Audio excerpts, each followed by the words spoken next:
and is one of several who watch as his comrades are led and tied to a post in front of a firing squad. Everything is set, and then at the last possible moment, their sentence is commuted, and he writes a letter. He says, "There has never been a time when I have felt as dust." As if this is it. You may have been in a similar situation, but we all face fear. The fear of annihilation, that something is going to do us in. This is it. This is the end of it all. And so the Hebrews complain. This is it. Moses, why did you take us out into the desert? As soon as they cry out to God, they turn to Moses. It's as if what they think is going to happen has already happened. But you see, we know in the story that God has told Moses he plans to save Israel. He plans to defeat Pharaoh and his army. It's just not right yet.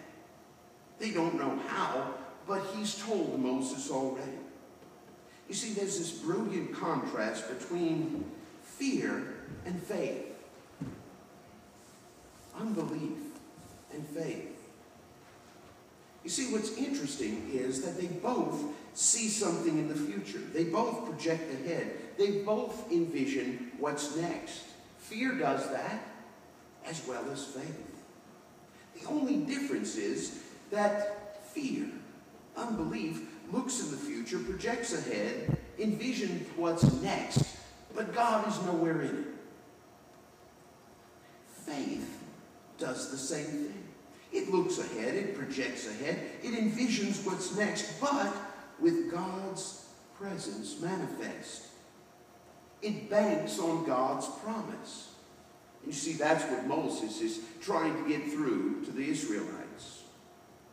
You see, it's as if fear, unbelief require the same type of visioning of what's next without God. Even in direct contradiction to what God has said. The difference is that faith simply sees God's reality already manifest and implemented. Faith and fear, or anti-faith, if you will, in contrast, they both nudge us to paint a picture of what's coming next. The very next step. So what will we paint? What will we paint in the face of fear? Because surely fear will come. There are those Egyptians, if you will, that bear down on us, and we can see the gleam of the sword. We can hear the chariot. We can hear the rumble. We can maybe even see the white of their eyes. Maybe it is some health-related issue. Maybe it's some relational issue.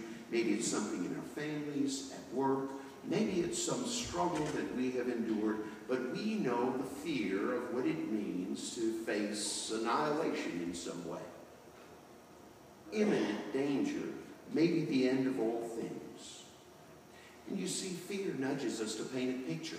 This is what's coming. But faith does the same. And faith encourages us to paint that picture, to see what's next, with God in the midst of it. But there's another obstacle here.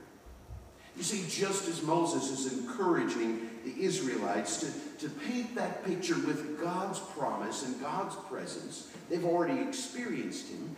In the middle of that, well, now they face another hurdle. Impatience. And so Moses says, listen, stand firm, be still. Your job is to simply see what God is going to accomplish.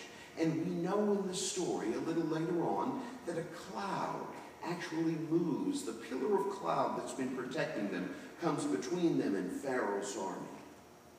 It comes between them and utter destruction. Now, if you think about it for a moment, it's only a cloud.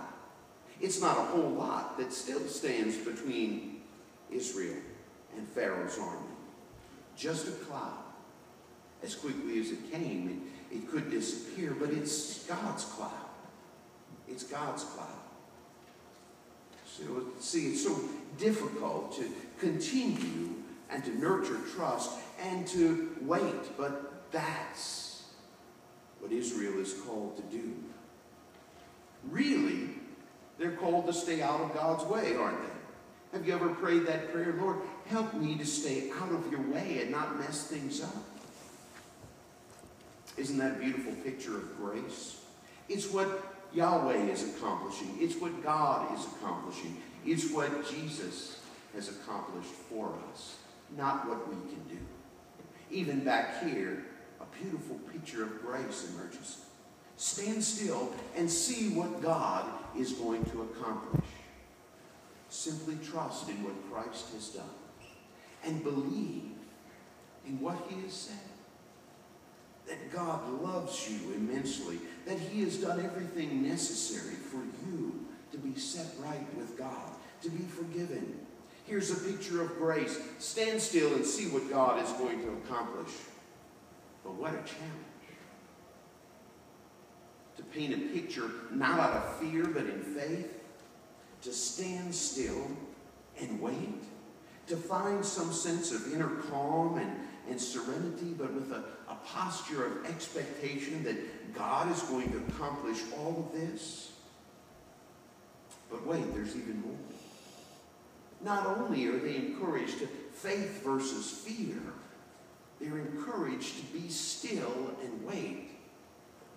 But now, they're going to be called upon to look for God in disguise.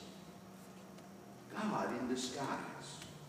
You know, those are the ways that God shows up, but it's not like we would expect. It's the picture that God has had all along, but Israel didn't see. God sends an east wind all night long. And there were some scratching their heads, I'm sure. Could this be God? Or is this just some quirk?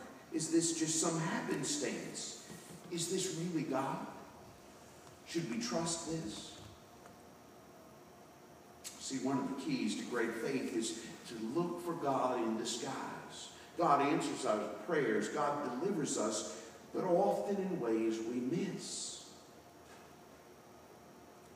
Chances are this story didn't happen exactly as we think. Chances are it happened a little differently. An east wind all night. God in disguise. A series of calamities for Egypt's army. At just the right time. God in disguise.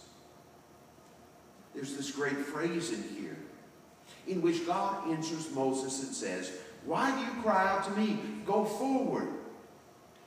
Now this is before Moses has reached out the staff. Moses, go forward. There's nothing but a sea there. But God knows what's next. God knows that there's not going to be in the next instant a sea, but a dry pathway to safety. It requires faith and patience and an attentiveness to see God in disguise. An east wind has come, and there is the path. What about God's deliverance, God's healing, God's helping in your life in some way? Does it come in disguise? Well, sure it does. It often comes without fanfare. It often comes in some ordinary means. But for the eyes of faith, it comes. Wait a minute, we might say. Oh, over here, I don't see any such thing. We'll turn the tables for a moment. Maybe you're part of the answer. Maybe God comes through you and your efforts in disguise. And you see, that's really what it's all about. God challenging us to faith. God challenging us to be still and calm and find our rest in him and to wait for what he will accomplish, a picture of grace. God challenging us to see his work, but often in the ordinary, in the common, but deliverance nonetheless. Now, what does all of this have to do with stewardship, you might say? Well, it has to do with faith. And it has to do with life. And we're called to a way of life.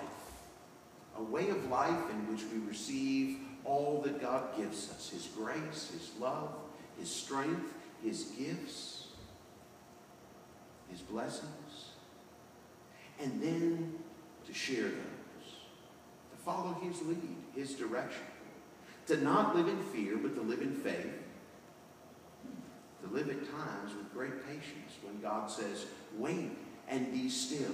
You haven't seen what I'm going to do yet. Wait and be still. And then sometimes, when we get a little too used to waiting, God says, well, wait a minute, what are you doing? Go forward. And we say, where, God? And He says, here. And what was a wall, what was an obstacle, what didn't exist, what was a sea, suddenly parts. And God says, here is the way.